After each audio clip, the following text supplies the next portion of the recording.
Yaghurrannakum billahil ghurur. Kamu jangan tertipu dengan kehidupan dunia. Makanya saya itu orang yang paling fanatik sujud. Soalnya kalau suwun jenengan sing sujud. Wes sujud salat lima waktullah nikmati. Karena sekali kamu terbiasa mensifati dunia ini penting, nanti kamu akan lupa mensifati akhirat itu penting.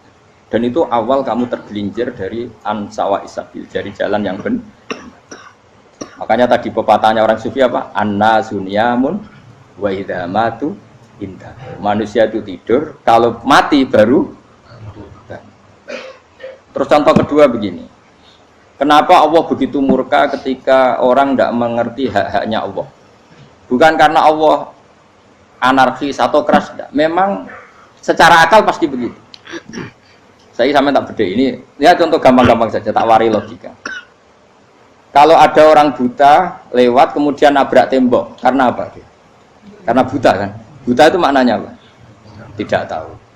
Akibat tidak tahu, nabrak tembok. Ya kan? Karena tidak tahu nabrak tembok, karena tidak tahu terjatuh di sungai, karena tidak tahu terjatuh di jurang. Sekarang juga sama. Orang karena tidak tahu pentingnya agama, tidak tahu pentingnya Allah, kemudian dia fokus ke duniawi. Akhirnya ya nabrak tembok. Natijanya sama enggak? Saya ulang lagi ya, orang buta karena tidak tahu nabrak tembok. Orang fokus untuk perempuan cantik atau melihat apa, kemudian dia tidak tahu depannya juga nabrak. Untuk menjadi nabrak itu syaratnya tidak tahu apa tahu? Bisa dua-duanya. Tidak tahu ya sebabnya nabrak, fokus ke yang lain ya bisa. Maka tidak tahu ya sebab nabrak, fokus ke yang lain juga sebab. Nah mata kita, hati kita ini sudah dipenuhi hal-hal yang tidak penting, sehingga kita lupa dari hal yang penting. Kayak tadi kita mau minum kopi saja, fokus sampai meninggalkan anak main sampai jatuh. Berarti minum kopi sebenarnya tidak satu kebodohan, tapi ketika membiarkan anak kecil jatuh itu adalah kebodohan. Sebetulnya makan menikmati dunia itu tidak kebodohan, tapi ketika Anda melupakan Allah itu menjadi satu apa? Kebodohan. Ini disebut kamu jangan terlena oleh kehidupan apa? Dunia. Nah kenapa terlena? Itu kakean delok. Mulane Nabi itu ora tau delok dunia. Nabi saya ini tak latih gitu di wali, tapi mukadimah. Kulon itu belum pernah delok. Saya pernah punya kakak wakil bupati, punya teman gubernur banyak tuh. Kalau delok susu rawani, mereka khawatir seneng. Nabi itu pernah, Nabi itu jenenge manusia, pernah lewat gitu. Kemudian tonggo-tonggone Nabi kebetulan pas pulang bawa unta-unta banyak. Itu Nabi melihat mungkin 0, sekian detik. Itu dilori pangeran. La tamuddanna ainaika ila ma matta'na bihi azwajam minhum zahratal hayatid. Jadi misalnya kayak Rogen misalnya dulu wong numpak Alphard pejabat ono sing bukakno. Enak aja nak jadi wong ngono iku. Kalimat itu direkam oleh Allah bahwa Mustafa pernah ngomong enake dadi wong iku numpak Alphard ono sing bukan. Tapi kan tetap kirim. Sehingga nanti di akhirat kalimat itu direkam misalnya nanti ternyata yang numpak Alphard misalnya nyuwun sewu misalnya yang numpak Alphard tadi tetap di neraka, kamu ya ikut di neraka. Karena dia menikmati Alphard lali akhirat, kowe yo ngangen-angen kepengen seperti itu. Maka poinnya sama. Kalau pun rokok bareng. Terus ada orang sujud di musola, melarat sujud. Kowe gak pernah enake dadi wong iku. Padahal sujud itu yang menjadi orang masuk surga. Terus kowe ditakoki ning akhirat. Kowe tahu angen-angen dadi wong sujud mboten nate. Tapi dia tahu angen-angen mewah nate. Yes, seneng ngono kira-kira gitu. Lha iku latara undal pas kowe roh ilmu yakin pas wae mlebu neraka. Iki mulane tak ajari dini kiat-kiat supaya kira mlebu. Makanya latih melihat dunia gue juga kesuwen. Misalnya di konco jadi pejabat. Kalau nanti di keluarga pejabat sampai sekarang pun saya sering punya teman. Buat nanti kalau melihat bahwa dia pejabat. Karena saya takut dosa. Saya melihat dia seorang mukmin yang sujud, yang sholat. Saya bodoh sekali kalau melihat dia pejabat. Karena itu tidak ada artinya di akhirat. Saya sampai sekarang yang saya melihat presiden orang yang mukmin, sehingga saya harus hormat.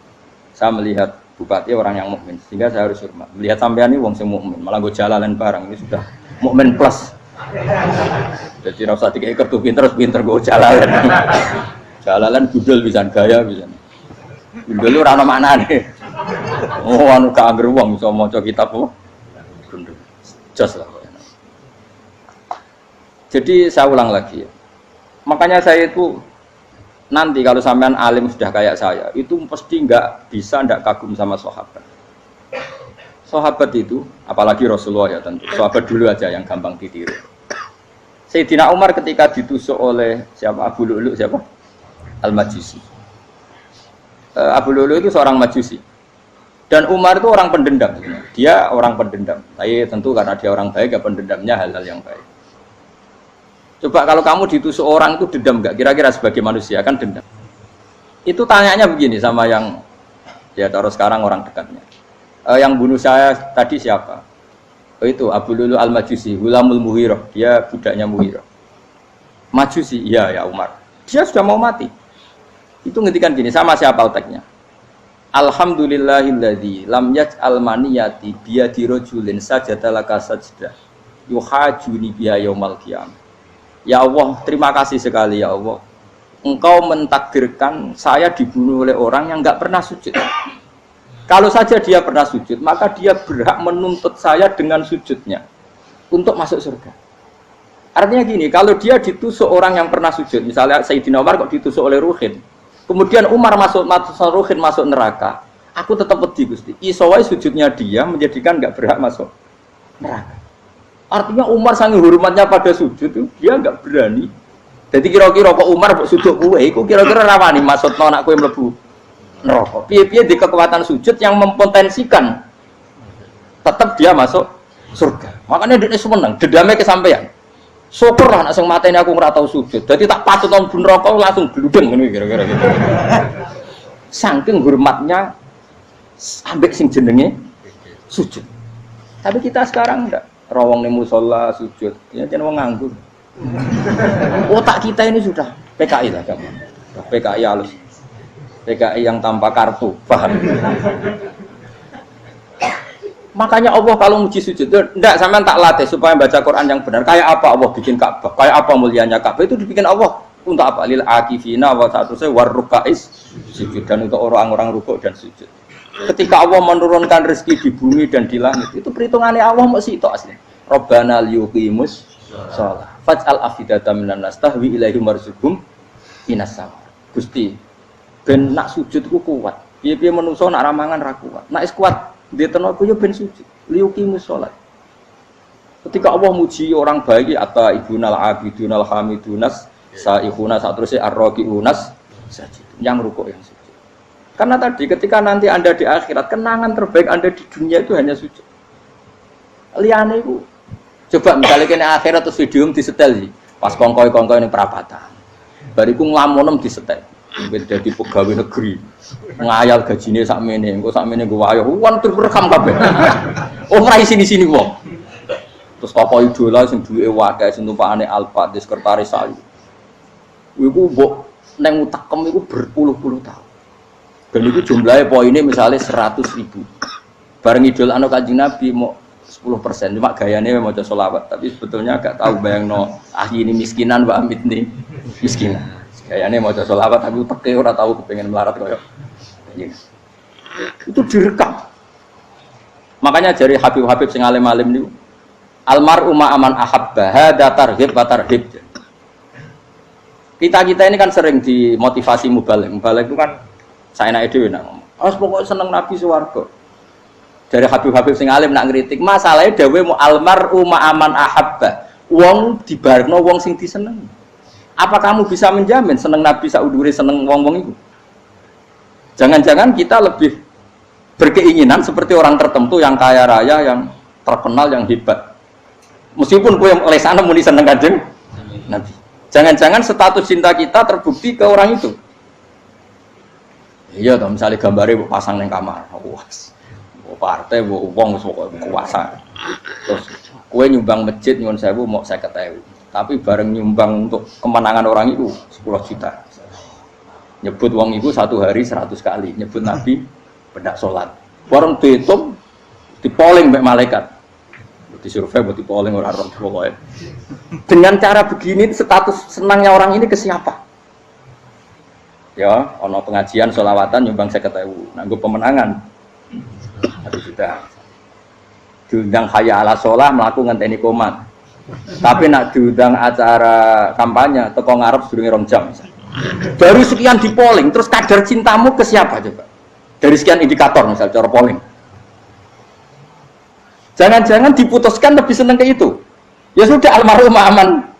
Apa? Makanya kata orang-orang alim almarhum apa? Orang itu terserang disenangi. Masalahnya kita tidak ada jaminan lebih seneng Nabi. Ya orang ada jaminan. Saya aman misalnya. Hitung dewi-dewi. Rasa menang terus kok begitu. So wis kadung terus, so wis kadung. Makanya Sufyan Ats-Tsauri itu dadi wali ku mangsa mergo ibadah akeh mboten. Sufyan Ats-Tsauri gurunya Imam Syafi'i. Dadi wali ku sederhana. Sama tak ceritane orang-orang jadi wali dengan cara yang sederhana. Tapi kan niru copy paste ya, artinya ora apa ya, KW lah. Kalau niru enggak apa-apa, tapi KW kebaikan. Sufyan Ats-Tsauri itu ditanya, "Kenapa kamu sedekat itu sama Allah dan Anda keramat?" Jadi resepnya begini, Pak. Saya itu belum pernah ke masjid nunggu adzan. Paling enggak setengah jam, 1 jam sebelum adzan itu saya sudah ada ke masjid. Ditanya, kenapa begitu? Ketoke kok kawula sing elek, moroe ngenteni diceluk. Wis ngerti nak waya yak mono iku Allah nyeluk. Misale saya punya cah dalem atau saya punya karyawan, tiap jam 8 itu buka toko. Nah, bayangno itu juga. Saya punya karyawan tiap jam 8 tugasnya buka. Selalu buka tokonya ngenteni tak panggil. Rohen, toko buka, siap. Tapi besok yang ngono lagi, wis jam 8 buka, siap. Tiap hari gitu, kira-kira kendaraan karena ini kok goblok apa sopan? Kira-kira gak jawab deh. Goblok kritik jauh gitu. Nah, Sufyan Ats-Tsauri tidak mau gitu. Wis ngerti nak Allah yang mono wayahe manggil. Dadi ya kerja malu wis ning kono. Dadi nak Allah hayya ala sholam pun Gusti. Hayya ala sholam pun penting mriki. Iku sudah dadi wali. Oh, iku saya buat tiru tapi KW lho. Gak masalah, tapi ini kan resep, no. Lho mangkel lo gak kira-kira. Ono karyawan tiap jam 8 kon buka toko. Selalu marane ngenteni di panggil. Jadi wali dulu tuh punya cara muamalah sama Allah tuh luar biasa. Ya ora usah mbok tiru terus kemen dadi wali wis ra iso kadung salah. Biasa wae. Aku lah nganti saiki ya biasa wae. Aku mau masjid ngenteni mekumat ya biasa wae. Tapi aku kan iso dadi wali lewat jalur liya lah aku ya. Jalurku kan akeh. Mulang ya mari wali, sabar ning coba ya mari wali. Jane ana jalur fikir ya mari wali. Tapi kan loro, fikir loro. Jadi Imam Adil ya wali, di bojo judes iku wali, masyhur. Ana wali ku barokah di bojo judes. Iku ya jalur dadi wali. Wah, lebih ngeri lagi. Ngeri tenan, antine akhirat dijak wedi.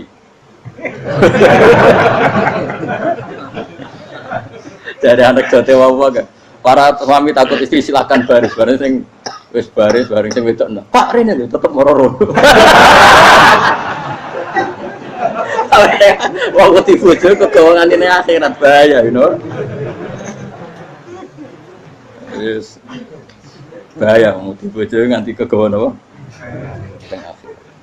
Masyhur jadi cerita-cerita wali wis. Ya saya ulang lagi ya. Latih, meskipun dari kecil latih. Makanya kamu tahu kenapa Quran itu kalau ngendikan sujud kayak gitu spesial. Balillah fa'bud wa kum minas syakirin. Jadi meskipun kita di dunia umumnya orang saya makan, saya minum. Saya juga punya istri, punya keluarga, punya apa. Tapi saya belum pernah melihat anak saya itu sebagai anak saya. Saya kalau melihat anak saya ini teman sujud saya, nanti yang meneruskan sujud saya. Saya tenan kulon bolak-balik ditanya istri saya dan agak-agak marah. Gus Pak, kenapa kamu hormat sama anak sampai gitu? Kalau nanti manja gimana? Kalau terlalu manja, saya bilang itu udah anak saya.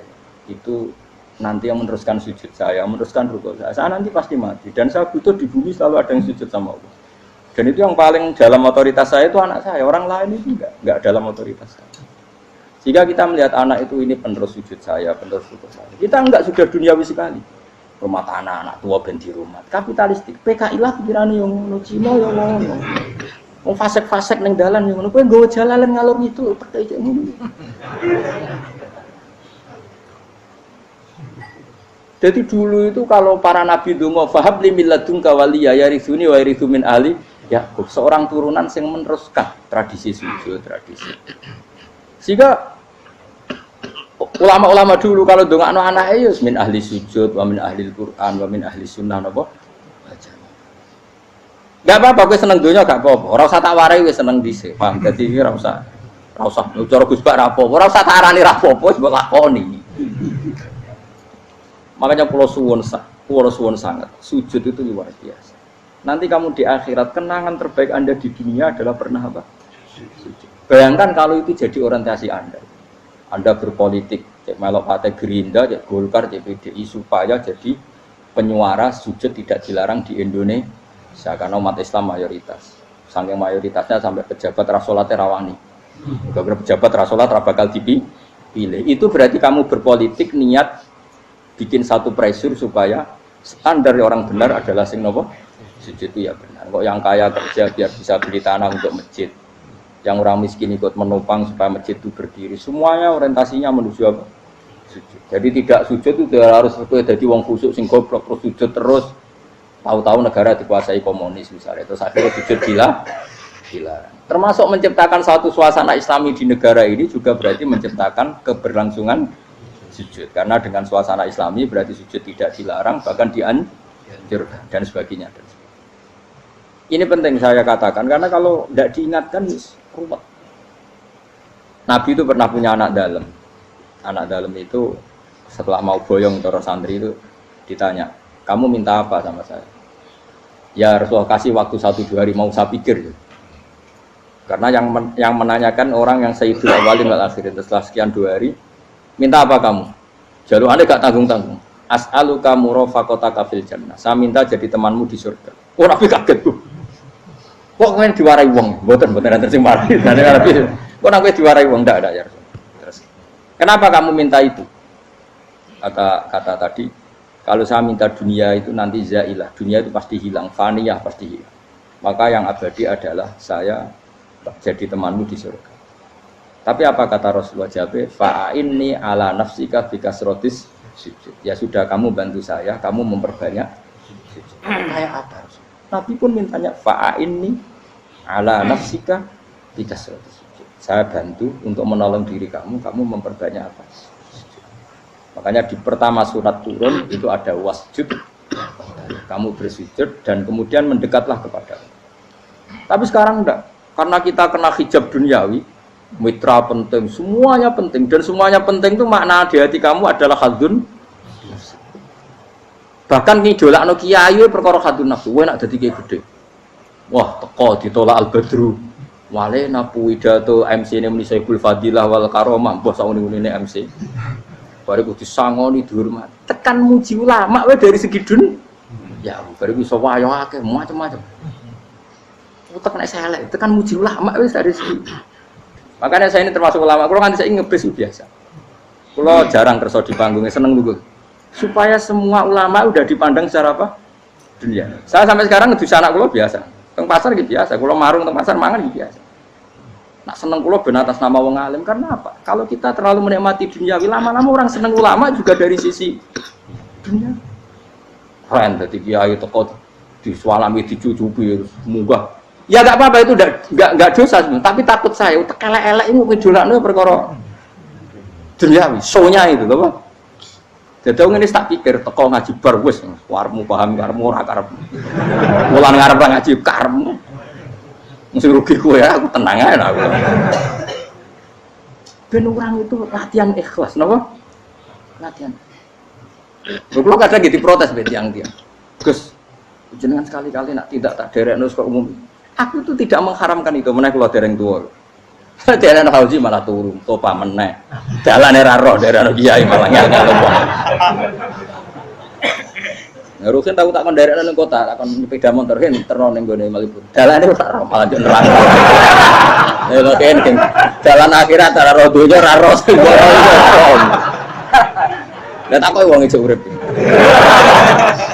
Jalan dunia ora roh dalan akhirat ora mbok roh iku apa. Repot. Jadi kenapa saya tidak mau, bukannya menolak, saya senang kalau kiai-kiai terhormat, senang sekali. Saya senang kalau ada ulama dihormati karena supaya jadi tradisi ulama itu terhormat. Tapi jangan semua ulama mau dihormati. Nanti lama-lama jadi siklus. tekan mencintai kiai saja karena fasilitas. Kowe seneng dadi imam masjid akbar, masjid Istiqlal, imam besar. Seneng mergo kenal presiden, datang dikawal. Seneng dadi sugih, wah keren salat ngarepe Ka'bah, teko dikawal askar. Ya kalau seneng karena itu kan berarti menjadi dunia. Itu sirinya kenapa Rasulullah ketika ba'da Fathi Mekah sudah menguasai Mekah, sudah naklukkan Mekah Madinah. Nabi itu satu hari terbiasa. Mau sarapan saja kadang nggak ada yang dimakan. Tanya ya Aisyah, apa saya bisa sarapan? Enggak ya Rasulullah. Ya sudah saya tak puasa. Supaya tetap terkontrol bahwa umatnya mencintai beliau bukan karena kebesaran. Itu Rasul. Itu setelah periode Mekah loh. Jangan kira itu periode Medina. Apa? Itu periode apa? Medina loh. Periode yang setelah Nabi punya segala. Tapi Nabi tetap seperti itu. Kenangannya Aisyah sebagai istrinya apa coba? Dia cantik sekali. Aku tahu jajal turu ngarepe Nabi terlentang. Ya Nabi tetap sholat. Nah beliau sujud sikilku tak ingkretno. Nah beliau ngadeg tak lonjoro meneh. Jadi Aisyah wa ana muqtaridotun bene adi turu terlentang. Jadi cara ya sudah terlentang. Wong Nabi nak sholat suwi dia tetap sholat. Tapi di bojo ayu ora ngrasa sholat. Bojo elek ora sholat ngono. Bojo elek amen junub menawa. Wis ora kena go contoh kasus wis wong kasus. Kowe di bojo ayu prawan turu karepku sida salat ora bos misale lho. Pomene wong jegoten wae tambah over. Mustofa lho kula ora nyek jegoten liyane ora karo situ. Mergo nang nyek wong akeh dosa, nang nyek wong sitok ora. Misale dosa wis tak hitung mau ki sore. Aku nyek dosa sitok, mulang ganjarane 10, cek susuk piro? Cek sarplus orang dagang cek. Cek badi. Iku kan adene ra ikhlas. Ora ikhlas aku yo ora ikhlas ilmuku, malah lara. Malah rokok ping 13 sebenarnya. Makanya ini dipikir ya, saya ulang lagi, harus dipikir secara matang-matang bahwa kita tidak boleh terlena oleh kehidupan dunia. Menjadi bodoh kan Anda minum teh, kemudian anak Anda jatuh di pinggir Anda. Paham ya? Nah, sekarang menyangkut mukjizat. Ini masih tentang ayat ini, nanti sampean tahu logikanya. Tak bedain, tidak jawab satu-satu aja. Karena iman sarannya harus tahu. Fa'lam itu tak tahu. Fa'lam annahu la ilaha. Ketika sekarang telur, saya memberitahu misalnya, telur ini udah dipitik, cara kowe mungkin tor. Ayo jawab satu-satu. Mungkin kan? Tapi pertanyaannya, saat telur menjadi pitik kemudian mungkin, dan ayam ini bisa terbang, bisa selingkuh, bisa punya anak turun, itu menjadi mungkin itu kan kamu pun tidak ikut menciptakan. Ikut nggak kamu menciptakan telur menjadi ayam? Tidak kan? Kan di luar kudrah kamu, di luar kemampuan kamu. Tapi kamu bilang itu mungkin. Ada onta yang buting, yang sudah hamil sudah. Kamu bilang nanti onta ini mau punya anak dan anaknya nanti bisa jalan seperti induknya. Kamu katakan apa? Mungkin. Tapi saat Anda katakan mungkin, Anda ikut menciptakan enggak? Enggak kan? Tetap itu kudrahnya Allah. Tetap itu. Maka para nabi itu tidak tahu bedanya antara onta yang keluar dari indukannya dan keluar dari batu. Itu syaratnya jadi nabi, syaratnya jadi wali. Nah, saya kira ono nabi. Makanya Nabi Soleh ditakoki, bukti nak kudrahe pangeran ubi. Lah kamu minta apa kata Nabi Soleh? Silahkan ada onta keluar dari batu itu. Nabi Soleh bisa. Ya tenan terus onta keluar dari batu. Terus kaumnya gawo. Wah kok hebat tenan onta metu kok batu. Jare Nabi Soleh, ya padha karo onta lahir kok indukane. Bedane apa? Ya beda. Lah bedane apa? Metu kok watu kok ya ora melok gawe. Metu kok indukane ya kowe ora melok gawe. Bedane apa? Tapi tekemu kena hijab, temu niku ana bedane. Cara nabi-nabi ora roh bedane. Lah kula termasuk warasatul anbiya ya ora roh bedane cara. Waras utek kula niku waras. Lho lha yo misale kowe cara iman seperti itu yakin dadi wali. Wes sama amatir-amatir lah wali swasta lah. Pokoke wis dadi wali. Jadi manusia itu lucu, sesuatu yang dia pun tidak bisa. Iku sok bedakno. Kalau telur menjadi ayam mungkin. Sapi keluar dari indukan mungkin, biji padi menjadi padi besar mungkin, tapi nak watu kok jadi biji padi mukhal. Lu saat yang dikatakan mungkin itu apakah manusia ikut memberi? Tidak kan? Ikut menciptakan? Harusnya kan tetap bilang, yo aku menyaksikan itu karena ada kekuatan X yang menciptakan itu. Harusnya dia kalau mau konsisten kan, Saya tidak bisa menciptakan telur jadi ayam, tapi ada kekuatan lain yang menciptakan, dan saya tidak bisa. Jadi telur keluar dari ayam ya kita tidak bisa menciptakan, sapi keluar dari indukan ya kita tidak bisa menciptakan, termasuk untanya Nabi Soleh yang keluar dari batu besar kita. Makanya semua Nabi itu tidak tahu bedanya, itu bedanya Nabi sama enggak Nabi. Makanya Nabi itu tenang ya, masyhur. Ketika perang Khandaq, Nabi itu kelaparan. Kemudian Jabir datang, ya Rasulullah, istri saya menyiapkan makanan untuk orang 6, karena kambingnya hanya kecil. Maka hanya orang 6 saja yang kau boleh datang ke situ. Tapi Rasulullah dengan santainya, ya ahlal Khandaq. Padahal yang ngeduk Khandaq itu sekitar 3.000, ya ahlal Khandaq. Halumu ilayya, yuk ke Jabir, karena Jabir sona atau amat, bikin makanan untuk kalian. Itu 3.000 orang. Wah, Jabir dimaki-maki sama, sudah bilang untuk orang 6 Nabi, ya apa-apaan orang banyak, itu mesti tidak cukup, kita mana. Nabi santai, bilang ke istri kamu, Jabir jangan buka makanan itu kecuali saya. Ya, pakai Nabi matur pengiran, Gusti ini cukupkan untuk orang banyak, sama Allah di ACC ya terus cukup. Karena bagi Nabi tahu betul. Sekarang ketika beras menjadi beras, apa dalam kudrah kamu, dalam kemampuan kamu, enggak kan? Ketika sistem tubuh kita makan kemudian jadi kenyang, apa dalam kemampuan kamu? Kue muni mangan maknane sego bolebokno mulut, terus kue darani punya kemampuan makan. Apa setelah itu kamu mengendalikan sistem saraf kita, sistem urat kita? Enggak kan? Jadi Nabi ora roh bedane, justru itu jadi Nabi. Karena dia enggak pernah terjebak, Nabi enggak pernah terjebak oleh yang dili.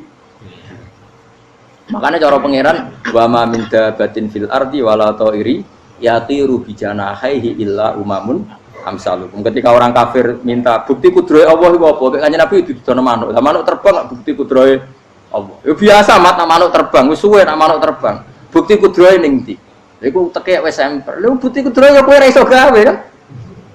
Tapi maksudnya wong kafir bukti kudrohe pangeran ku gawe unta kok watu. Lah bedane apa mau hale unta kok watu ambek kok indukane? Bedane apa jajan? Wong ibuke unta ya ngrasa gawe. Apa ibuke unta bisa menciptakan anak-anak unta? Kan tidak bisa juga. Manusia juga ada. Jadi itu wis cukup jadi kudrohe. Tapi manusia angger barang sering terjadi darani mungkin. Maknane mungkin dekne sing nentukan mungkin atau tidak. Padahal zaman mungkin pun dia tidak ikut menciptakan. Ini eling-eling. Makanya itu kenapa Allah akhirnya bikin mukjizat supaya orang itu ingat kedahsyatan kudrohe Allah. Sebetulnya mukjizat itu tidak penting. Maksudnya tidak penting tadi untuk iman sebetulnya tidak perlu mukjizat. Makanya ketika Rasulullah SAW ingin nuruti mukjizat yang diminta orang kafir, Allah malah ngelingno inna fi khalqis samawati wal ardi wakhtilafil laili wan nar. Sajane ana langit bumi, ada lautan, ada apa sudah bukti kudrohe. Nah sekarang mukjizat kok ngenteni unta keluar dari apa tadi? Batu, ngenteni Nabi Soleh. Lautan merah di sebelah tongkatnya Nabi Musa terus terbelah. Itu dari mukjizat.